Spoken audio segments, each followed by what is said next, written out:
Halo semuanya, bagaimana kabarnya hari ini? Semoga sehat selalu ya. Nah, kembali lagi di channel Gunawan Stories. Kita hari ini akan membahas tentang latihan soal dan pembahasan UTBK sejarah. Nah, untuk soal kali ini, soalnya adalah random soal ya. Tapi sebelumnya, sebelum kita ke pembahasan soal, jangan lupa yang belum subscribe silahkan subscribe. Dan boleh banget nih kalau mau like, komen, dan share. Karena baik subscribe, like, komen, dan share semuanya gratis, tis. Dan bisa diambil manfaat nih dari belajar lewat video ini. Jadi jangan lupa untuk subscribe. Langsung saja ya, kita akan membahas soal yang pertama.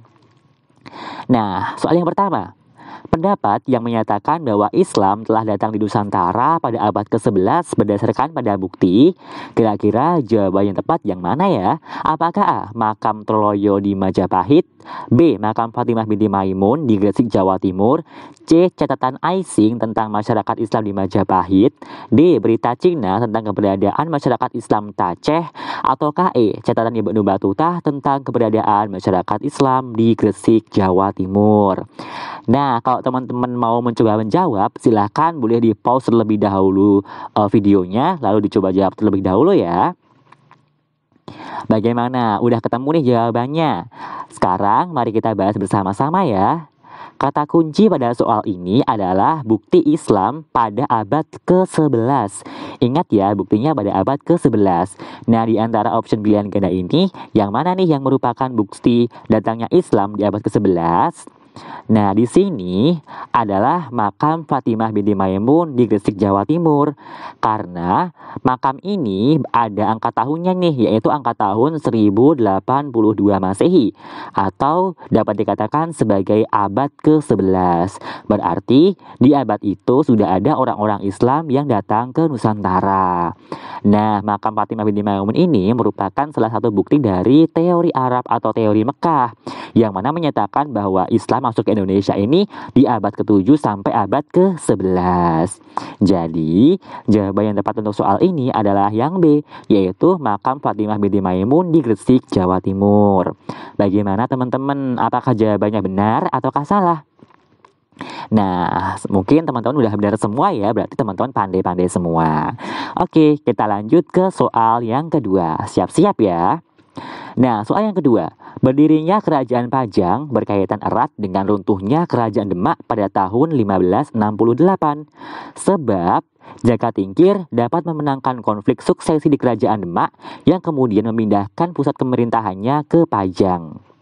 Nah, kira-kira jawabannya yang mana ya? Apakah A, B, C, D, ataukah E?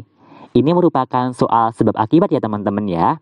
Coba nih teman-teman pause terlebih dahulu videonya, lalu teman-teman coba jawab kira-kira jawabannya apa ya.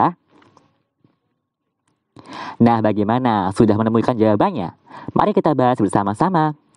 Jadi, pada soal ini, kata kunci untuk soal yang pertama atau pertanyaan pertama adalah berkaitan erat. Jadi Kerajaan Pajang berkaitan erat dengan runtuhnya Kerajaan Demak.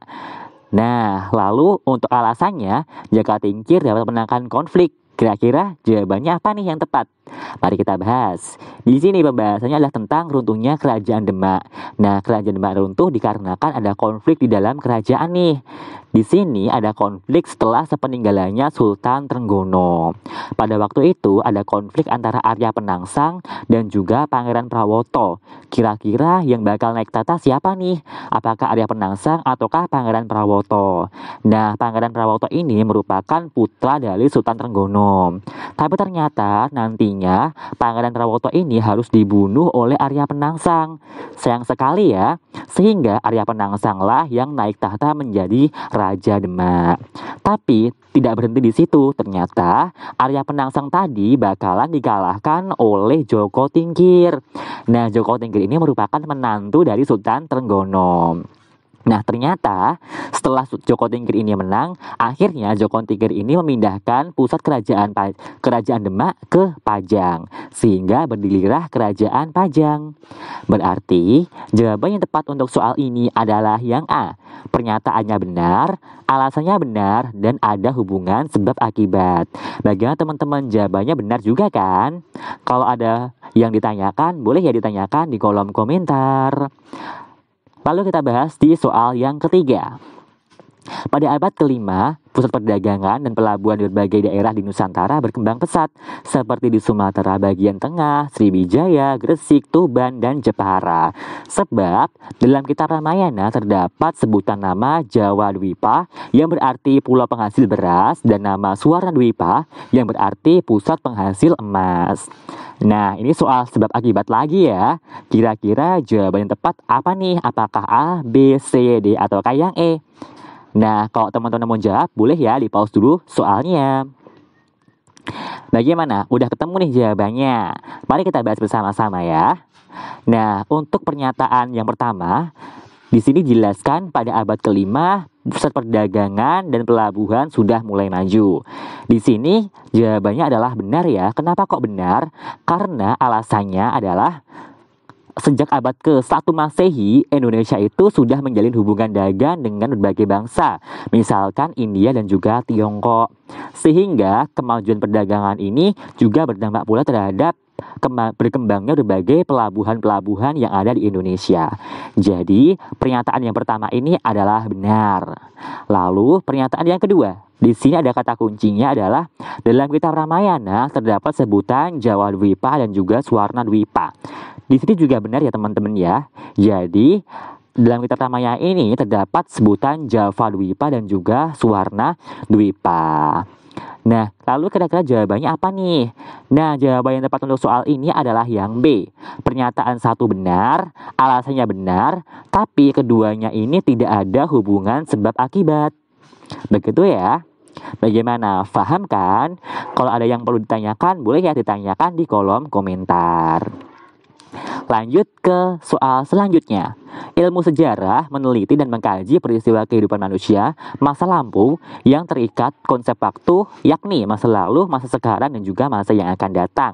Sebab periodisasi atau pembabakan waktu dalam sejarah adalah suatu proses strukturisasi waktu dalam sejarah dengan pembagian atas beberapa babak, zaman, atau periode.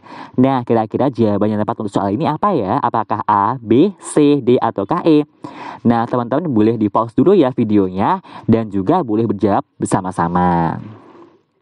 Bagaimana? Udah ketemu jawabannya? Mari kita bahas ya. Nah, kita bahas dulu pernyataan yang pertama. Di sini kata kuncinya adalah ada konsep waktu, yaitu waktunya terikat masa lampau tapi terikat masa lalu, masa sekarang, dan juga masa yang akan datang. Pernyataan nomor satu ini benar ya teman-teman ya. Karena walaupun sejarah ini mengkaji peristiwa masa lalu, tapi masa lalu manusia ini berkaitan dengan masa sekarang dan juga dengan masa yang akan datang. Sehingga pernyataan pertama ini benar. Lalu pernyataan yang kedua, periodisasi adalah pembabakan waktu dalam sejarah. Ini juga benar. Jadi pernyataan dua ini adalah pengertian dari periodisasi. Nah, jadi pernyataan satu benar, pernyataan dua benar, tapi dua-duanya ini tidak ada hubungan sebab akibat. Sehingga jawaban yang tepat untuk soal ini adalah yang B. Bagaimana teman-teman? Jawaban teman-teman juga benar juga kan? Lanjut kita ke soal selanjutnya. Penandatanganan Perjanjian Mutual Security Act atau MSA dengan Amerika menjadi penyebab jatuhnya kabinet. Apakah A. Wilopo, B. Muhammad Natsir, C. Sukiman, D. Ali Sastroamidjojo II, atau E. Burhanuddin Harahap? Nah, jawabannya tepat yang mana nih? Teman-teman boleh menjawab ya dengan mempause dulu videonya. Nah, apakah sudah ketemu nih jawabannya? Mari kita bahas. Ini adalah pembahasan tentang demokrasi liberal di Indonesia. Dan pada waktu demokrasi liberal ini ada 7 kabinet yang menjabat. Nah, ketujuhnya apa ya? Mari kita bahas. Yang pertama adalah Kabinet Natsir. Nah, Kabinet Natsir ini jatuh dikarenakan PNI menganggap pemilihan lembaga perwakilan daerah tidak demokratis dan hanya menguntungkan kabinet yang diusung oleh Natsir aja. Sehingga Kabinet Natsir harus digantikan oleh kabinet selanjutnya, yaitu Kabinet Sukiman. Nah, Kabinet Sukiman ini jatuh dikarenakan adanya penandatanganan MSA yang dianggap condong kepada blok barat atau Amerika Serikat. Sehingga Sukiman harus digantikan oleh Kabinet Wilopo. Lalu, Kabinet Wilopo ini jatuh karena peristiwa Tanjung Morawa. Lalu, setelah Kabinet Wilopo dilanjutkan oleh Ali Sastro Amijoyo I. Nah, pada masa Ali Sastro Amijoyo I ini ada masalah terhadap pimpinan Angkatan Darat, atau peristiwa ini disebut sebagai peristiwa 27 Juni 1955, sehingga kabinet ini harus digantikan oleh Kabinet Burhanuddin Harahap. Nah, tapi sayang sekali Burhanuddin Harahap ini harus kalah dalam pemilu, karena jumlah suaranya kalah dalam pemilu ketika itu, sehingga Burhanuddin Harahap harus digantikan oleh Ali Sastro Amijoyo yang kedua. Nah, pada masa Ali yang kedua ini ternyata ada masalah lagi, yaitu masalahnya perpecahan dalam parlemen, sehingga kabinetnya Ali ini harus digantikan oleh kabinet Juanda. Tapi sayang sekali kabinet Juanda pun ada masalah nih, yaitu ada masalah Cikini dan juga ada dekret Presiden 5 Juli 1959. Lalu setelah kabinet Juanda ini digantikan oleh masa demokrasi terpimpin di Indonesia. Berarti sangat jelas sekali ya, berdasarkan penjelasan tadi, penandatanganan MSA ini penyebab jatuhnya kabinet Sukiman. Jadi jawaban yang tepat untuk soal ini adalah yang C. Bagaimana teman-teman? Sudah paham kan? Jika teman-teman ada pertanyaan, boleh nih ditanyakan di kolom komentar.